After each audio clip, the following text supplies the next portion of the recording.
యేసుక్రీస్తు నామములో పరిశుద్ధాత్మ ఆశీర్వాదమును ప్రతిరోజు పొందుకుంటున్న ప్రతి ఒక్కరికి హృదయపూర్వక వందనాలు తెలియజేస్తూ ఉన్నాను. ఈరోజు పరిశుద్ధాత్మ దేవుడు మనకిస్తూ ఉన్న వాగ్దానము సామెతల గ్రంథము 14వ అధ్యాయము 9వ వచనము. మూడులు చేయు అపరాధ పరిహార బలి వారిని అపహాసము చేయును, యథార్థవంతుని ఒకరి యందు ఒకరు దయచూపుదురు.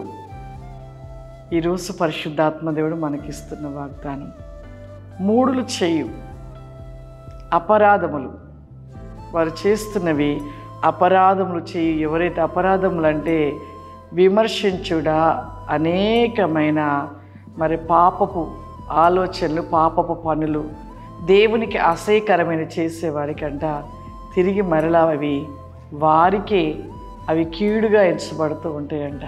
యథార్థవంతుని యొక్క మనసు ఎలా ఉంటుందో, యథార్థవంతులు ఒకరి యందు ఒకరు దయ చూపుతూ ఉంటారంట. యథార్థవంతులు, సత్యవంతులు ఎప్పుడు దేవుడితో ఉండేవారంట. ఇతరులు బాధలో ఉన్నప్పుడు, వేదనలో ఉన్నప్పుడు వారికి దయ చూపుతారంట, కనికరం చూపుతారు, వారికి సహాయం చేస్తారు, వారికి ప్రేమను చూపిస్తారు. దేవుని యొక్క మనస్సు, దేవునికి ఇష్టలుగా ఎవరైతే ఉండేవారు ఎవరంటే నీతి, యథార్థత, సత్యం. యథార్థంగా జీవించేవారు ఎలా ఉంటారంటే యథార్థంగానే ఉంటారు. నీతిమంతుడు సింహం వలె ధైర్యముగా ఉంటాడనే వాక్యంలో రాయబడినట్లుగా వారి మనసు ఎలా అంటే దయ చూపుతారు, సహాయం చేసే మనసు.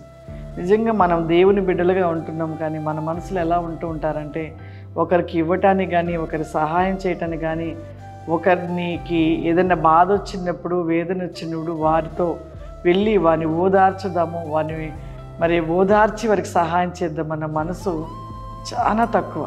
ఎవరైతే దేవునితో ఎప్పుడు నిత్యం ఉండే వారికి మనసు ఎలా ఉంటుందంటే, దేవుని ప్రేమించే వారి మనసు ఎప్పుడు కూడా వారి మనసు అనేకుల్ని ఆదరించాలి, ప్రేమించాలి, దయ చూపించాలి, సహాయం చేయాలి అనే మనసు ఉంటుంది.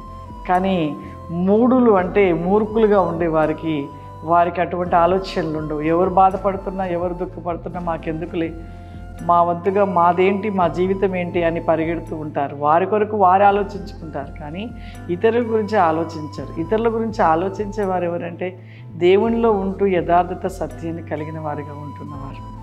అలా ఉన్నవారు ఎవరైతే దేవుడి యొక్క యందు ఉంటూ అనేకులకి సహాయమును అందజేస్తూ, ఆదరిస్తూ, ప్రేమిస్తూ ఎవరైతే ఉంటూ ఉంటారో వారు నిజంగా ఎంత దీవించబడతారో. ఆశీర్వాదాల గురించి చాలామందికి తెలియదు. మనం ఒకరికి సహాయం చేస్తే ఆశీర్వాదము మన పిల్లలకి, మనకు 4 వైపుల నుండి ఏ విధంగా మన ఇంటిలోనికి వచ్చేస్తుంది. ఒకవేళ లేని వారికి సహాయము ధన రూపము చేస్తూ ధనమును దేవుడు ఏ విధంగా మనం సమకూరుస్తాడు. ఒకవేళ రోడ్డు మీద అన్నం లేక అలబడిస్తున్న వారికి నువ్వు సహాయం చేస్తే, వారి పట్ల నువ్వు చేసినప్పుడు దేవుడు నీకు ఏ విధంగా నీకు సహాయాన్ని అందిస్తాడు. ఎందుకంటే ఆశీర్వాదం ఆ విధంగా ఉంటుంది. అందుకే యథార్థవంతుడికి తెలుసు, యథార్థంగా జీవించే వారి జీవితంలో యథార్థంగా ఉంటూ అనేకులకి ఇచ్చే విషయంలో, అనేకులకు సహాయం చేసే విషయంలో తన మనసు దేవునికి ఇష్టకరంగా ఉంటూ ఉంటుంది. కాబట్టి సహాయాన్ని చేయగలుగుతాడు. కాబట్టి మన మనసు కూడా ఎలా ఉండాలంటే ఎప్పుడు కూడా యథార్థంగా, కపటమైన ప్రేమ ఉండవద్దు. నీ మాటలలో సత్యము, యథార్థత ఉండాలి. నీ మనసు కూడా ఎప్పుడు కూడా ఆ విధంగా ఉండాలి. అలా ఉన్నప్పుడు ఇతరులు ప్రేమించడానికి నీ మనసు స్వీకరించగలుగుతుంది. కాబట్టి ఆ రీతిగా మనం నిలిచి ఉన్నప్పుడు నిజంగా దేవుని సింహాసనం ఎదుట మొదటి గుంపులో ఉంటాం. అట్టి కృపను కలిగిన వారిగా మనం నిలిచి ఉండాలి. ప్రార్థన చేసుకుందాం. సర్వశక్తివంతుడా, దయగల తండ్రి, నీకు వందనాలు చెల్లిస్తూ ఉన్నాను ప్రభువా. పరిశుద్ధాత్మదేవా, నిత్యము నీవు ప్రతి నిక్రోస్టి కావా శూరిల రందిరి కావా C కావరిమా when is go brika fly can me Holy Spirit, I can my soul bliss stand me go brika tell me Holy Spirit, I keep most and be shilosi kauri glora this sti kauri ma దివాని శక్తి విక్రిస్టలాస్వి programme చూస్తున్న ప్రతి బిడ్డని కూడా మీరు దీవించండి, ఆశీర్వదించండి, నిత్య వేకమని కృప దయచేయమని యేసుక్రీస్తు నామమున తండ్రి, ఆమేన్. God bless you. దేవుడు మిమ్మల్ని దీవించును గాక. ఆమేన్.